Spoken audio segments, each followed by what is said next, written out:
Yes, dear students, good morning to all of you. Suraj Education Group welcomes you. I am Dr. Pankaj and today I would like to discuss about cleavage, implantation and formation of germ layer. One of the most interesting topic of 12th class, that is cleavage. So first one, what do you mean by cleavage? Cleavage is the rapid mitotic division through which zygote is converted into many celled stage, that is known as cleavage. Zygote से जब morula बनता है इसी को ही हम cleavage का नाम देते हैं।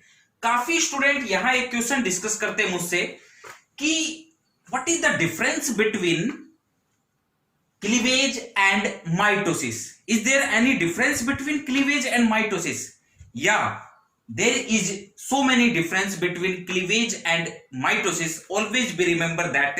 यहां मैं 3 पॉइंट आपसे शेयर करने जा रहा हूं।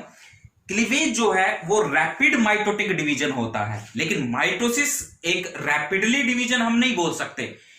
Cleavage is a quick process, एक क्विक प्रोसेस देखने को मिलता है, लेकिन माइटोसिस एक क्विक प्रोसेस नहीं होता है, याद रखेंगे। और भी बहुत सारे ऐसे डिफरेंस है जिसमें मैं एक सेपरेट वीडियो लेक्चर बनाकर आपसे शेयर करूंगा, उसमें ये ध्यान रखेंगे। और एक पॉइंट का और भी ध्यान रखेंगे कि इस क्लीवेज के टाइम पर जो मोरूला बनता है, morula is like equal in the shape of zygote and morula, they are similar with each other, similar shape के देखने को मिलते हैं क्लीवेज में। ये भी हम बात करेंगे और C/N रेशियो की भी आने वाले लेक्चर में हम बात करेंगे। तो वो उसके लिए मैं एक सेपरेट वीडियो लेक्चर आपसे डिस्कस करूंगा। यहां देखिएगा, cleavage is the rapid mitotic division. Okay, so first one आपको क्या दिखाई दे रहा है, यहां जाइगोट आपने बना लिया था आफ्टर फर्टिलाइजेशन के बाद जाइगोट बनाया जो कि सिंगल सेल को रेफर करेगा, और जाइगोट में अब फर्स्ट क्लीवेज आपको देखने को मिलेगा। First cleavage that occurs 24 to 30 hours after fertilisation, 24 to 30 hours after fertilisation. और फर्स्ट क्लीवेज जब होगा तो जाइगोट से 2 सेल स्टेज की फॉर्मेशन हो जाएगी, that is known as 2 cell stage of zygote. After second cleavage that occurs 10 hours later after first cleavage, and 2 cell stage converted into 4 cell stage.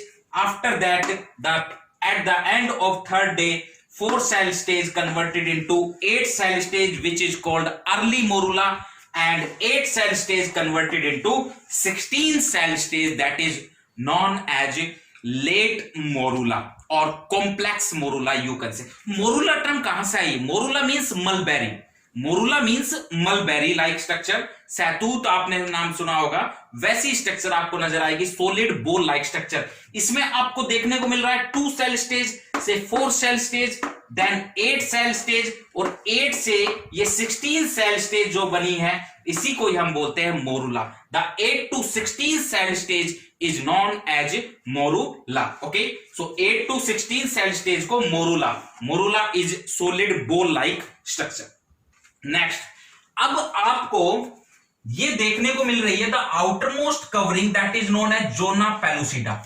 Zona pellucida का बहुत important role देखने को मिलता है। Zona pellucida को आपको तब तक रखना होगा जब तक इंप्लांटेशन नहीं हो जाए। याद रखें, बहुत इंपॉर्टेंट पॉइंट।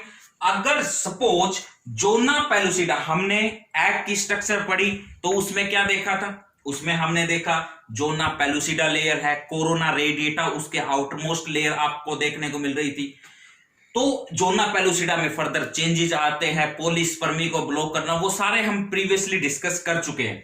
जोना पेलुसिडा का बहुत इंपॉर्टेंट रोल देखने को मिलता है, बिकॉज जोना पेलुसिडा को हमें तब तक रखना होगा जब तक इंप्लांटेशन नहीं हो जाए, जब तक वो यूट्रस के अंदर एम्बिड नहीं हो जाए। क्यों? सपोज अगर ये जोना पेलुसिडा पहले ही डिस्ट्रॉय हो जाए, सो क्या देखने को मिलेगा? उस केस में आपको एक डेंजरस कॉन्सिक्वेंस देखने को मिलेगा फीमेल के अंदर, that is known as tubal pregnancy का आपने नाम सुना होगा। अगर प्रेगनेंसी, अगर इंप्लांटेशन अदर साइड पर होता है यूट्रस की एंडोमेट्रियम को छोड़कर, that is known as ectopic type of pregnancy. और इन एक्टोपिक टाइप ऑफ प्रेगनेंसी अगर इम्प्लांटेशन फैलोपियन ट्यूब के अंदर हो जाता है that is known as tubal pregnancy, जिसमें फीमेल में हार्मफुल कॉन्सिक्वेंसेस आप लोगों को नजर आने वाले हैं। सो जोना पेलुसिडा को तब तक रखना होगा जब तक वो इम्प्लांट नहीं हो जाए। ओके, सो जोना पेलुसिडा को आपको तब तक रखना होगा। So this one is the zona pellucida. So now आपके पास पहुंच गया है मोरूला, आपके पास बन गया morula, that is 8 to 16 cell stage, and these 2 cell stage, 4 cell stage, 8 cell stage and 16 cell stage, they are known as blastomeres. So the conversion of zygote into blastomeres, 8 to 16 cell of blastomere, that is known as morula, mulberry like structure, solid ball like structure. Now अब आपके पास morula बन चुका है।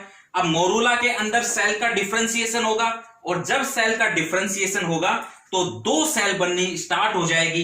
ये देखिए जो outer most cell बनेगी that is known as trophoblast, trophoblast, and the inner most cell that is known as ICM, it is also called embryoblast. What is the name indicate? Embryoblast name indicate means formation of embryo, इसी को ही embryo formation करना है। और trophoblast का क्या role रहेगा? Trophoblast 2 layer में, जब आप हायर क्लासेस में जाएंगे तो 2 लेयर्स में ये डिफरेंशिएट होता है, that is known as cytotrophoblast and syncytiotrophoblast. Cytotrophoblast बनाता है एक्स्ट्रा एम्ब्रियोनिक जर्म लेयर, और सिंसाइसियोट्रोफोब्लास्ट जो है वो बनाता है सबसे important the part of placenta, placenta बनाएगा। और HCG के रिलीज के लिए बहुत ज्यादा जरूरी है सिंसाइसियोट्रोफोब्लास्ट, because HCG maintain pregnancy. How it maintain pregnancy? Because HCG stimulate the corpus luteum, and corpus luteum secrete progesterone. You know very well about that. Progesterone is known as female pregnancy hormone, you can easily say. So trophoblast जो है, now formation of trophoblast, embryoblast. Now the process of compaction takes place, means now morula converted into blastula. Simply in human beings we can say the blastula is basically known as blastocyst. Formation of blastocyst takes place. Okay, so process of compaction takes place, और compaction के time पर cell compact होगी, और जो ये structure बनी है आपकी, ये क्या करेगी? यूट्रस में जो फेज चल रहा होता है, अब सीक्रेटरी फेज चल रहा होता है, और सीक्रेटरी फेज के थ्रू न्यूट्रिएंट्स को लेगी, और न्यूट्रिएंट्स को लेने के बाद एक फ्लूइड फिल्ड कैविटी बन जाएगी, that is known as C1. C1 means the first cavity, and this the name of cavity is known as blastocoel. Blastocoel, जिसके आउटर मोस्ट में आपको नजर आ रहा है, ये कैविटी बनी ब्लास्टोसील्स, आउटर मोस्ट में ये सेल नजर आ रही है, that is known as trophoblast. और इसके बाद एक साइड आपको यहां नजर आएगा ICM, that is inner cell mass, and you can say embryoblast. The structure with cavity, ICM and trophoblast is known as blastula, or simply in human beings it is called blastocyst. So blastocyst is the hollow ball like structure, this one is the solid ball like structure, and blastocyst is the hollow ball like structure. Okay, now formation of blastocyst takes place. Next, अब blastocyst बन गया, अब होगा implantation. Implantation means the attachment of blastocyst in the uterine wall, in the endometrium, that is known as implantation.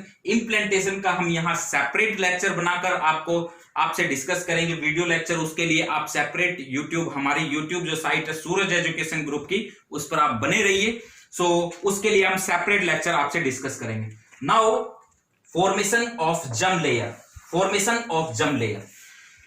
Now क्या होगा इसके बाद second cavity बनेगी, सेकंड कैविटी बनेगी, और आप देख पा रहे हैं डायग्राम में ये C1 है, और C1 के बाद अब यहां बनेगा bilaminar disc. Formation of bilaminar disc takes place, this one is the bilaminar disc. इसमें कुछ सेल्स आपको लार्ज कोल्यूमनार शेप में नजर आएगी, that is known as epiblast ऊपर की साइड में, और नीचे की साइड में आपको क्यूबोइडल स्मॉल सेल्स नजर आएगी, that is known as hypoblast. Epiblast, hypoblast, C1 is you know very well about. C1 is the first cavity, C1 first cavity, and C2 that is known as amniotic cavity. very very important, जहां amniotic fluid रहेगा जो pressure को regulate करेगा, temperature को regulate करेगा बच्चे के लिए, और उसके मूवमेंट को भी ये रेगुलेट करता है. एमनियोन आपने बहुत अच्छे से पढ़ रखा है. हम एक्स्ट्रा एम्ब्रियोनिक मेम्ब्रेन में इसकी और डिटेल स्टडी डिस्कस करेंगे. And now the last part, formation of germ layer takes place, that is formation of gastrula. The formation of 3 germ layer, that is ectoderm, endoderm, mesoderm, that is known as gastrula. So ये part था हमारा cleavage का. First layer ectoderm, second mesoderm, third endoderm, और ये epiblast जो है, epiblast उससे सारी ये कन्वर्ट हो जाएगी. हाइपोब्लास्ट आपका डिस्ट्रॉय होकर वो भी लेयर में कन्वर्ट हो जाएगा. तो आने वाले लेक्चर में हम यहां और डिटेल स्टडी से पढ़ेंगे. आपको प्रिमिटिव स्ट्रिक बताई जाएगी, उसके साथ साथ आपको प्रिमिटिव नोड बताई जाएगी, प्रिमिटिव नोब क्या होती है, प्रिमिटिव स्ट्रिक क्या होती है, और किस तरह से इन सेल्स का डिफरेंशिएशन होता है. यहां एक बहुत इंपॉर्टेंट क्वेश्चन पूछ लिया जाता है एग्जाम में कि जो क्लीवेज होता है ह्यूमन बीइंग्स के अंदर वो कैसा होता है. Very very important question for every competitive examination. In case of human beings the cleavage is holoblastic type of cleavage. There are 2 types of cleavage on the basis of amount of yolk sac, that is holoblastic cleavage, and the second one type of cleavage is known as meroblastic cleavage. So in case of holoblastic cleavage, when whole zygote converted into embryo, that is known as holoblastic cleavage. अब question क्या आता है यहां, holoblastic, the human cleavage is option A holoblastic with no yolk sac, holoblastic with yolk sac, holoblastic, meroblastic and none of these. So आप सोचोगे कि human beings के अंदर yolk sac के अंदर yolk होता है या नहीं होता.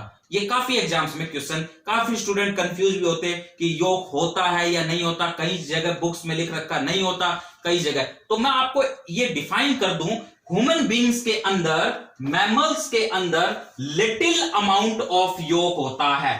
लिटिल अमाउंट, बिल्कुल लिटिल अमाउंट yolk होता है. इसलिए yolk sac के अंदर स्टेम सेल्स बन जाती है. लिटिल अमाउंट ऑफ yolk होने की वजह से वहां स्टेम सेल्स में कन्वर्ट हो जाएगा, और yolk sac में स्टेम सेल जो है, the stem cell present in yolk sac gives rise to blood cells. वहां वो ब्लड सेल्स का काम करता है. सो आपको आंसर करना होगा holoblastic with no yolk sac, because little amount of yolk sac होने की वजह से हम उसको काउंट नहीं करते हैं. सो ध्यान रखेंगे. इससे आगे आने वाले लेक्चर्स में मैं और भी इसकी डिटेल्स आपसे शेयर करूंगा. सूरज एजुकेशन ग्रुप हमेशा स्टूडेंट्स के वेलफेयर के लिए काम करता है. Thank you.